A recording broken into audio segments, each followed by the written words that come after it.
अगर पेट्रोल 40 रुपया लीटर मिलने लगेगा तो मोहम्मद अब्बास की क्या जरूरत हमको, ये क्या बताएंगे हमको, समझ नहीं क्या? आप बताओ ना। रेल का किराया घट जाए तो सुरेश प्रभु का ट्वीट पढ़ेंगे क्या जी? बताओ। नहीं, इन यात्राओं में शोशेबाजी ज्यादा है, वास्तविकता का समावेश कम है। चाहे इनकी यात्रा हो, चाहे उनकी यात्रा हो, चाहे जो भैया जी कर गए उनकी यात्रा हो, ये टोटकेबाजी हो रही है। राहुल जी को किसी ने सलाह दे दी खाट सभा करो जी। अब खाट को लेके मार मच गई। कोई कह रहा खटिया खड़ी, कोई कह रहा खटिया लुट गई जी। इन टोटकों से कुछ नहीं होना। दलित के घर जाके रोटी खा लेने से अगर दलित का भला हुआ होता तो मेरे मित्रों 68 साल में तो कोई दलित गरीब होता ही रहता ही नहीं। बिल्कुल। आप लोग तो 68 साल रोटी खा रहे हो उसके यहां नहीं। अगर खाट पर बैठ के चर्चा करने से कुछ निदान होता तो भी नहीं होता। मोदी जी ने कहा था चुनाव से पहले कि गरीब की गरीबी मुझे सोने नहीं देती, तो वैसा क्रांतिकारी कोई कदम भी नहीं 2.5 साल में हो गया कि गरीबों के लिए कोई ऐतिहासिक काम हो गया। वही हाल मोहम्मद अब्बास की पार्टी का है, इनकी सरकार का है। इसी लखनऊ में लक्ष्मण मेला मैदान में बीटीसी, बीएड, टीटी वाले हजारों बच्चे 75 दिन से अनशन पर हैं, 75 दिन से। और आप हमको समझा रहे हो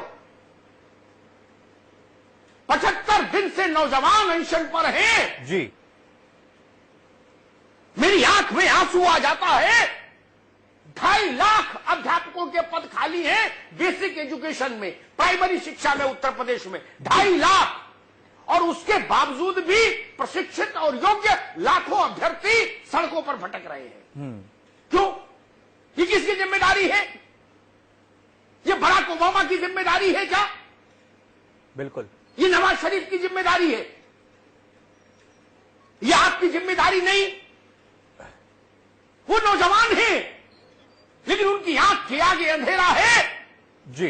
और अमित भाई, अरुण जी, मोहम्मद अब्बास साहब, आपको पता है उन बच्चों ने दिवाली नहीं मनाई, दिवाली वाले दिन भी वो अनशन पर बैठे रहे जी। मेरे लिए विकास की वो परिभाषा नहीं जो आप लोग देते हो जी। अगर गरीब की, अगर बेरोजगार की, वंचित की आंख के आंसू से हमारी आंख नम नहीं हो तो फिर राजनीति बेमानी। बिल्कुल। फिर उस राजनीति का कोई बहुत मतलब नहीं। वो बौद्धिक जुगाली है, वो नारेबाजी है। उत्तर प्रदेश को नारेबाजी से निकालिए, तब जाके उत्तर प्रदेश को एक रास्ता मिलेगा, एक उजली किरण मिलेगी। बहुत बहुत धन्यवाद।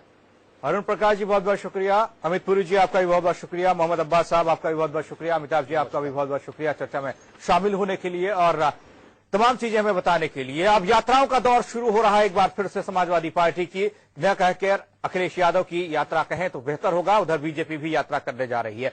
फायदा किसको कितना होगा आने वाला वक्त बताएगा। फिलहाल प्राइम टाइम में इतना ही। आगे देखिए नेशनल न्यूज। मनीष वाजपेयी होंगे आपके साथ नए अंदाज में।